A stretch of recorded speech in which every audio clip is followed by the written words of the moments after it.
Hello everyone, welcome back to another video of NEET PYQ series. तो हम लोग कर रहे थे चैप्टर नंबर 2 ह्यूमन रिप्रोडक्शन।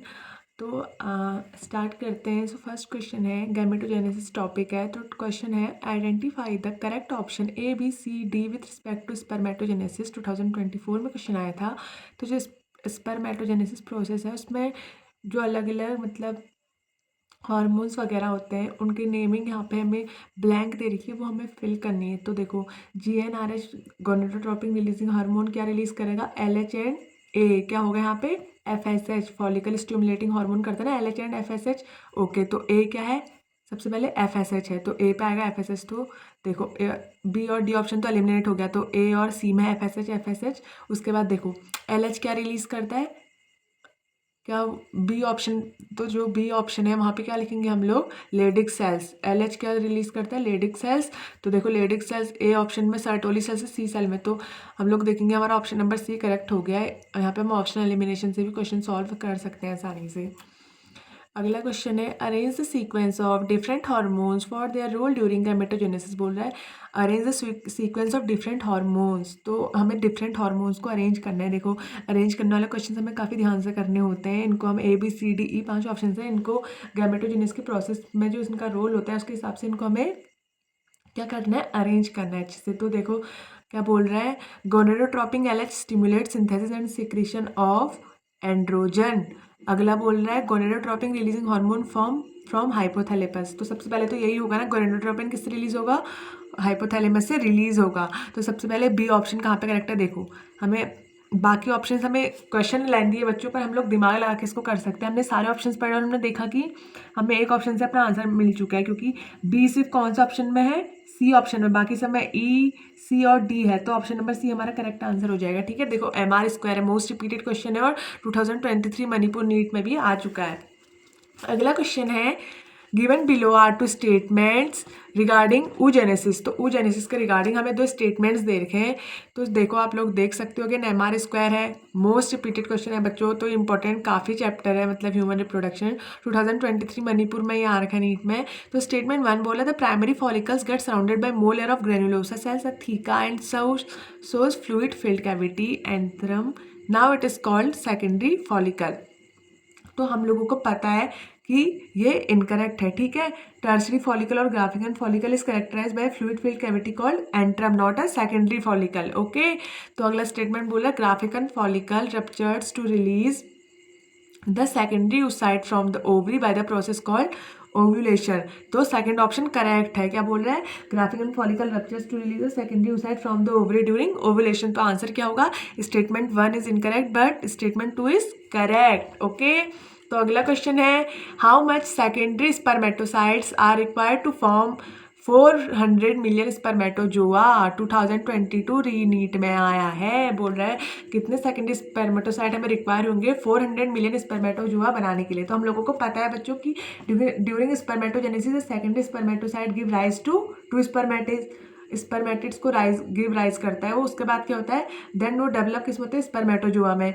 तो इसलिए to form 400 million spermatozoa 200 million secondary spermatocytes are required. Okay, तो क्या हो जाएगा correct answer? Option number D, 200। Okay, so the next question is saying, which of the following statements are true for spermatogenesis but do not hold for oogenesis। देख लो, MR² है, most repeated question of 2022 NEET में यहाँ गया है। बच्चों, आप लोग देख रहे हो इस चैप्टर से काफ़ी जो स्टेटमेंट बेस्ड क्वेश्चन है वो ज़्यादा है, तो हम लोगों को अपना टाइम सेव करना होता है, तो इसलिए हम लोग जल्दी जल्दी क्वेश्चन को देखते हैं। तो पहला ऑप्शन क्या बोल रहा है? It result in the formation of haploid gametes. तो ये ट्रू है। स्पर्मेटोजेनेसिस और oogenesis में दोनों में क्या होता है? फॉर्मेशन ऑफ हैप्लॉइड गैमेट्स होता है। अगला ऑप्शन बोल रहा है, differentiation of gametes occurs after the completion of meiosis. No, it is wrong.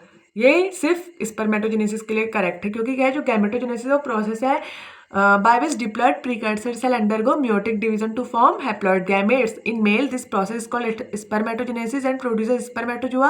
In female, this process is called oogenesis and produce ova। तो ये तो दोनों के लिए करेक्ट है, लेकिन हमने दूसरा क्या देखा? Differentiation of gametes occur after the completion of meiosis, ये रॉन्ग है। Spermatogenesis, the spermatids undertake a process of differentiation in order to become functional sperm cells, spermatozoa. Okay, तो उसके बाद अगला ऑप्शन बोला meiosis occur continuously in mitotically dividing stem cell population, तो ये भी रॉन्ग है बच्चों, oogenesis के लिए, सिर्फ स्पर्मेटोजेनेसिस के लिए राइट है। ओके, तो अगला ऑप्शन बोला it is controlled by the luteinizing hormone and follicle stimulating hormone secreted by the anterior pituitary. It is correct, ये सही बोल रहा है। जो एंटीरियर पिट्यूटरी होती है उससे ये कंट्रोल होते हैं दोनों, ठीक है, सीक्रेट होते हैं और कंट्रोल होता है LH एंड FSH से। अगला it is initiated at puberty, no it is wrong for oogenesis in case of spermatogenesis is initiated at the time of puberty while oogenesis is initiated at the time of embryonic development। Okay, तो हमारा correct option देखो क्या है, B, C and E only. Okay, अगला question है eight which stage of life the oogenesis process is initiated 2022। देखो अभी हमने इससे पहले भी देखा, क्या बोला था क्वेश्चन में कि किसमें, क्या बताया मैंने आप लोगों को, कहाँ पे oogenesis प्रोसेस इनिशिएट होती है, एम्ब्रियोनिक डेवलपमेंट स्टेज पे। Okay, oogenesis is defined as the process of formation of functional haploid ova from the diploid germinal cells in the ovary.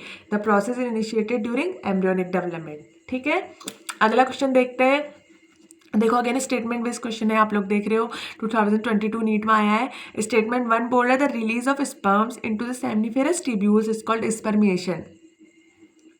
तो बच्चों देखो ये स्टेटमेंट रॉन्ग बोल रहा है, करेक्ट बोल रहा है। बोला जो रिलीज ऑफ स्पर्म्स होता है इनटू द सेमनीफेरस ट्यूब्यूल्स, तो उस प्रोसेस को बोल रहा है हम लोग स्पर्मेशन बोलते हैं। तो फिर ये स्टेटमेंट क्या है, रॉन्ग है। The process of transformation of spermatids into spermatozoa क्या बोलते हैं, इस कॉल्ड स्पर्मियोजेनेसिस बोलते हैं उसको। स्टेटमेंट सेकंड बोल रहा है spermiogenesis is the process of formation of sperms from spermatogonia, no it is also wrong. After spermiogenesis the release of sperms from the seminiferous tubules is called spermiation. Okay, तो both statement first and statement second are incorrect. Option number C is your correct answer.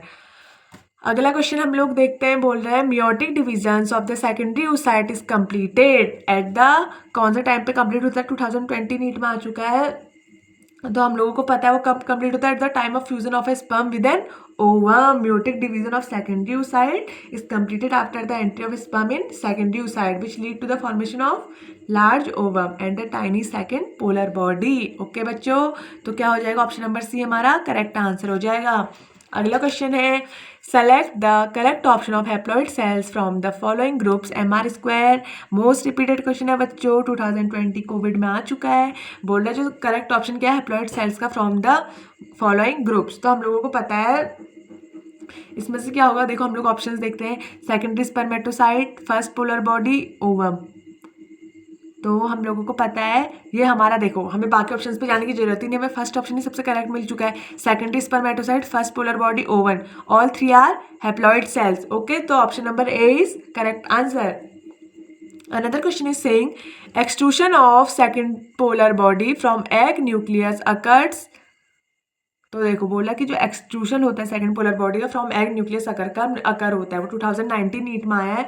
तो बच्चों हम लोगों को पता है कि extrusion of second polar body from egg nucleus occur after entry of sperm but before fertilization. ठीक है, the entry of sperm into ovum induces completion of meiotic division of secondary oocyte। ठीक है, उसके बाद क्या होता है, जो एंट्री ऑफ स्पर्म होती है वो कॉज करती है break down of metaphase promoting factor and turns on anaphase promoting complex. तो क्या हो जाएगा इसका करेक्ट आंसर, क्या हो जाएगा बच्चों, 27 का करेक्ट आंसर हो जाएगा option number A। In spermiogenesis spermatids are found while in spermiation sorry बच्चों, तो क्या हो जाएगा बच्चों इसका correct answer option number A। Extrusion of second polar body from egg nucleus occurs after the entry of sperm but before fertilization is your correct answer. तो बच्चों आज की वीडियोस को हम यहीं पे एंड करते हैं, मिलते हैं कल न्यू क्वेश्चन के साथ, न्यू वीडियो के साथ। Bye bye.